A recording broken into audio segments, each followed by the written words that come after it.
Bismillahirrahmanirrahim. Assalamualaikum warahmatullahi wabarakatuh. A'udzu billahi minasyaitonir rajim. Bismillahirrahmanirrahim. Wa bihi nasta'inu ala umurid dunya waddin. Salatu wassalamu ala asrafil anbiya wal mursalin Sayyidina wa maulana Muhammadin wa ala alihi wa ashabihi ajma'in at-tayyibin at-tahirin. Fa ya ayyuhal mustami'una rahimakumullah. Bersyukur kehadirat Allah Subhanahu wa taala atas kesempatan yang Allah berikan kepada kita semuanya, yang mudah-mudahan keadaan yang sehat wal afiah ini menjadi berkah ke dalam kehidupan kita, sekaligus menyelamatkan kita di dunia wal akhirah. Amin ya rabbal alamin. Kita lanjutkan kajian kitab At-Tadhib fi Adillati Madan Ghayah wa Taklif.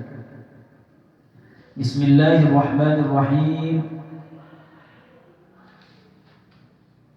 Faslun wa saraitus salati. Adapun syarat-syaratnya pengerjaan sholat, syarat-syaratnya pengerjaan sholat, kalau dalam hal ini dinamakan syarat sahnya sholat. Jadi di dalam sholat itu ada syarat wajib, ada syarat sah, dan juga ada rukun. Wasara itu sholat, adapun syarat sahnya sholat qabla dzuhuri, sebelum masuk ke dalam sholat itu khamsatu asya'a, ada 5 macam perkara. Sebelum kita mengerjakan sholat, kita harus memenuhi 5 hal berikut. 5 hal berikut harus dipenuhi sebelum mengerjakan sholat, sekaligus harus terjaga sampai saat mengerjakan sholat selesai. Apabila gugur syarat itu di tengah-tengah pengerjaan sholat, maka gugur pula sholatnya. Apa yang pertama di antara yang 5? Taharatul aghdai. Taharatul aghdai, sucinya anggota badan, minal hadathi wan najasi, ya. Minal hadathi wan najasi, sucinya badan dari hadas maupun najis, ya. Jadi kalau badan kita masih menyandang najis, maka harus bersuci terlebih dahulu. Apabila diri kita masih menyandang hadas, maka juga harus mensucikan hadas terlebih dahulu.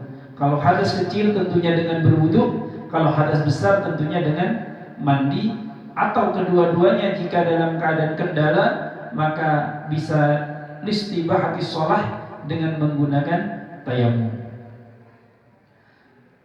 Hal ini harus dipenuhi sebelum mengerjakan sholat.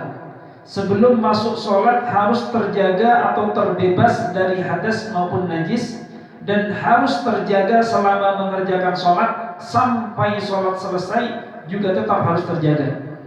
Dan apabila di tengah-tengah sholat kok gugur hadasnya, tertimpa hadas, yang tadi sudah wudu, yang tadi sudah mandi, kok kemudian gagal di tengah-tengah pengerjaan sholat, misalnya keluar angin, raihun, ataupun tertimpa najis, dan najis itu melekat pada badan ataupun pakaian, maka dalam hal ini persyaratan menjaga diri dari hadas dan najis gugur, otomatis sholatnya gugur. Yang kedua, wasatrul aurati, dan menutup aurat, ya. Menutup aurat itu harus dilakukan sebelum mengerjakan sholat, dan harus terjaga sampai sholat selesai. Kok di tengah-tengah sholat auratnya terbuka, maka dalam konteks ini perlu diperhatikan terlebih dahulu. Kalau bukanya sengaja, otomatis langsung batal. Di tengah-tengah sholat sengaja buka sarung, ngedokno sarung, tidak pakai celana panjang, maka ini otomatis batal.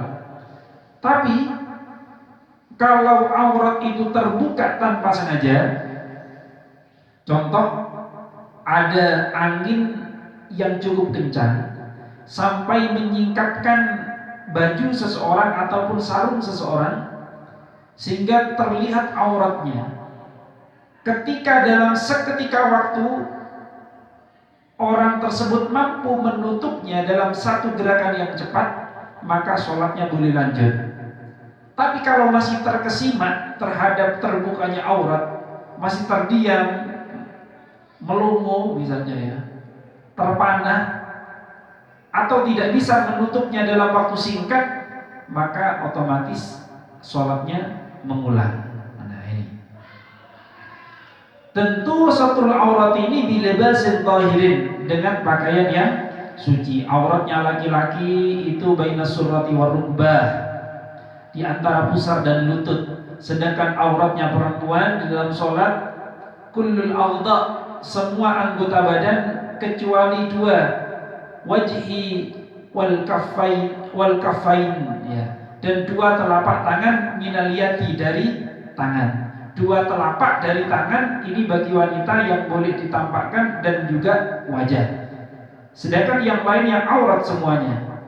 Untuk laki-laki hanya bainas surrati warubah, di antara pusar dan lutut. Akan tetapi sekalipun aurat itu demikian, walaupun aurat itu adalah antara pusar dan lutut, bukan berarti serta-merta kalian hanya memakai sarung dikembene sampai lutut, bukan begitu.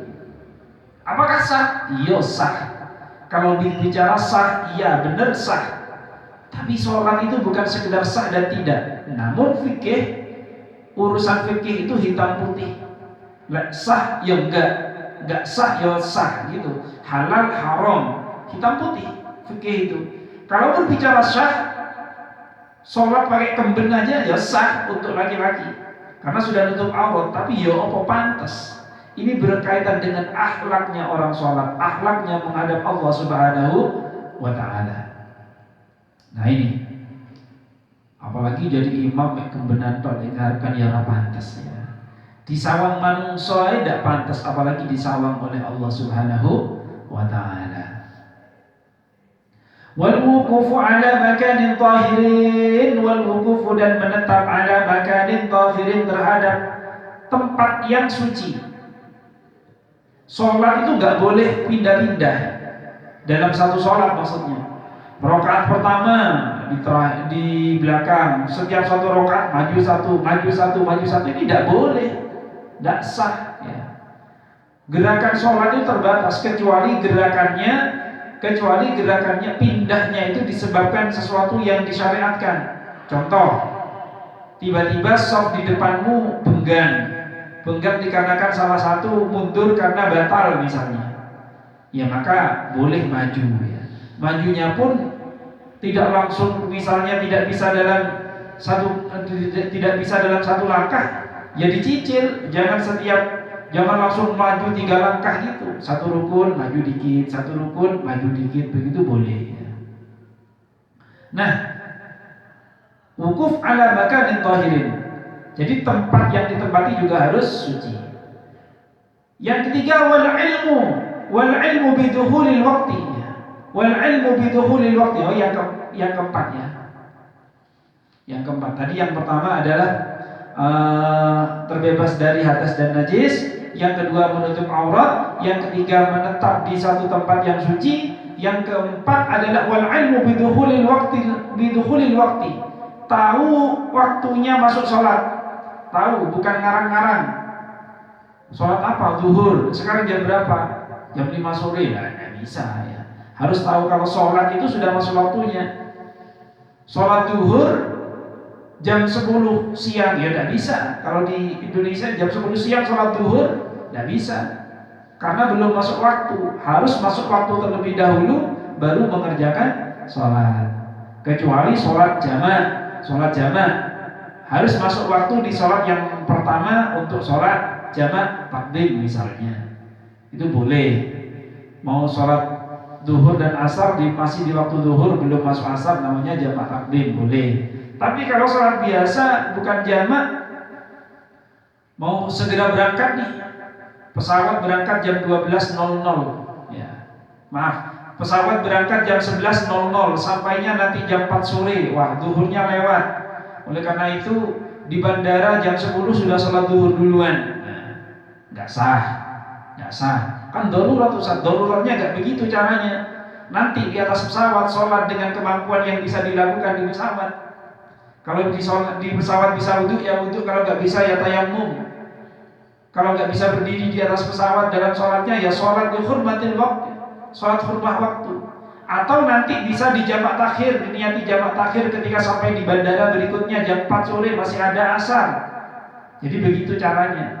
Bukan sakar PDW, nanti jam setengah 12 belum zuhur sudah berangkat. Nah ini sekarang jam 10, setengah 11 misalnya, sudah sholat duluan, tidak sah sholatnya karena belum masuk waktu.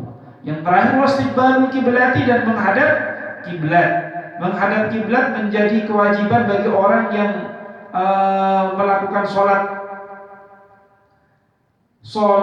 yang dalam keadaan berdiri atau ke dalam keadaan duduk atau dalam keadaan berbaring. Yang bisa dilakukan adalah menghadap kiblat, kecuali di atas kendaraan, yang tidak memungkinkan ya.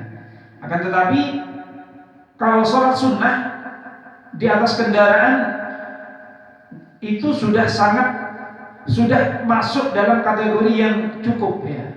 Sudah masuk dalam kategori yang cukup. Artinya yakfi ala rahilah, di atas kendaraan itu walaupun tidak menghadap kiblat itu boleh. Namun kalau orang yang sholat wajib di atas kendaraan pun masih wajib berikhtiar sekiranya bisa menghadap kiblat. Kalaulah tidak mampu menghadap kiblat, maka nanti setelah sampai juga masih perlu istiqmal, perlu menyempurnakan sholat yang tadi meninggalkan kiblat di atas kendaraan, maka nanti juga menyempurnakan sholat yang tadi dilakukan dengan cara tidak menghadap kiblat itu tadi. Baik, inilah syarat wajib, syarat sah maksud saya, syarat sah dalam pengerjaan sholat 5 waktu. Demikian yang dapat saya sampaikan pada kesempatan kali ini. Wallahul muwaffiq ila aqwamit thoriq. Wassalamualaikum warahmatullahi wabarakatuh.